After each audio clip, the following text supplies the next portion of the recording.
Thank you for the information, Secretary. Thank you, Mr. Chairman. I believe I still have 3 minutes. This is my last question, Mr. Chair, and gusto ko ma-take advantage po yung presence ni former Secretary Bonoan na nandito. Secretary Bonoan, nabasa niyo na po itong affidavit ni Yusek Bernardo? No, Your Honor, I have not.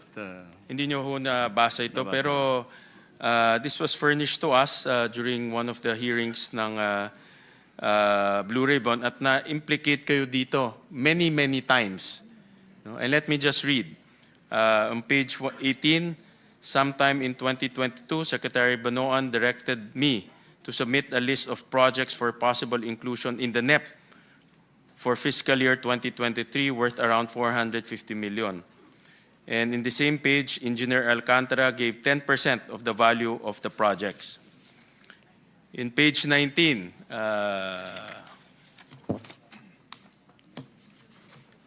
similarly, on 2023, Secretary Bonoan directed me to submit a list of projects for possible inclusion in the NEP for fiscal year 2024 worth around 150 million. Engineer Alcantara gave 15% of the value of the projects.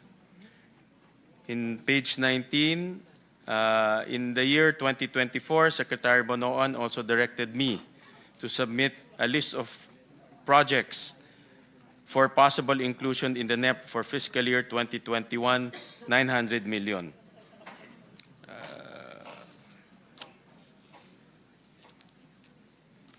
Tapos, in page 20,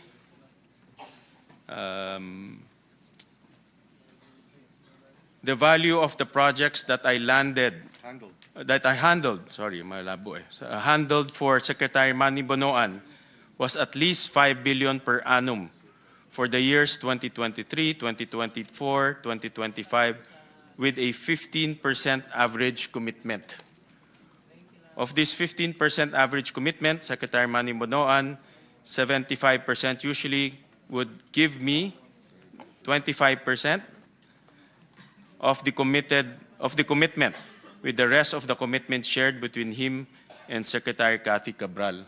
And in one of our budget hearings, I believe, kinumpute po ito ni Chairman Senator Lacson and Senator Kiko Pangilinan, ang SOP na napunta sa inyo is worth 2.25 billion pesos since 2022.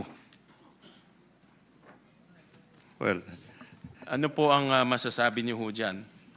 I think, Your Honor, I think this is something. Well, I think I issued a denial on this at one point in time when I learned about. I have not read the entire affidavit, but I issued a denial to it. I don't even recall actually talking about any projects at all. If there will be proposals from them, I just. No, but this is very clear na meron kayong allocated amount at nagsasubmit sila ng project sa inyo at binibigyan kayo ng kickback. Wala ho 10%, 15%, and pag sinuma ho natin lahat yan, aabot yan to 2.2 billion pesos. This, I completely deny, Your Honor. I don't have any allocable amount. Mamaya, pagsasalita namin si Congressman Leandro Libiste. Opo. And I think he will negate what you just stated, na wala kayong allocable. Kung hindi man allocable, baka non-allocable. Pero meron. Anyway, sige. Well, Mr. Chairman, whether allocable, non-allocable, nakakuha kayo ng kickback. Wala po. And the fact is, nandito tayo ngayon dito sa hearing because for the last 4 years, pinabayaan yung nangyayari ito under your watch.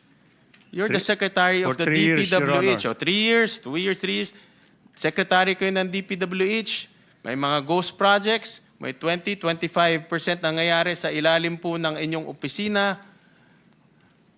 Kaya ako ho, personally, ako naniniwala po ako dito eh. Paano ho isang secretary palalampasin nyo itong nangyayari sa atin? Kaya ho tayo nandito sa ganitong sitwasyon ngayon eh. Your Honor, as Secretary of the Department, I have general oversight. I have general oversight of all the Pero kung kasali ho kayo dito sa mga kickback, and yung this is- oversight na yan, walang kwenta ho yan. and this is what I deny, Your Honor. Ano nyo, hindi ko ho makita. Sa Bulacan, sa Davao Oriental, may Ghost Project. Lahat ng kasamahan nyo, alam, in 2025, na kickback na nangyari. Kayo lang hindi nakakaalam eh. Your Honor, I was the one actually who reported to the President where the ghost projects are in 2025. Nung pumutok na ho to, nung nag-privilege speech na Senator Lacson dito Hindi po. sa Senado.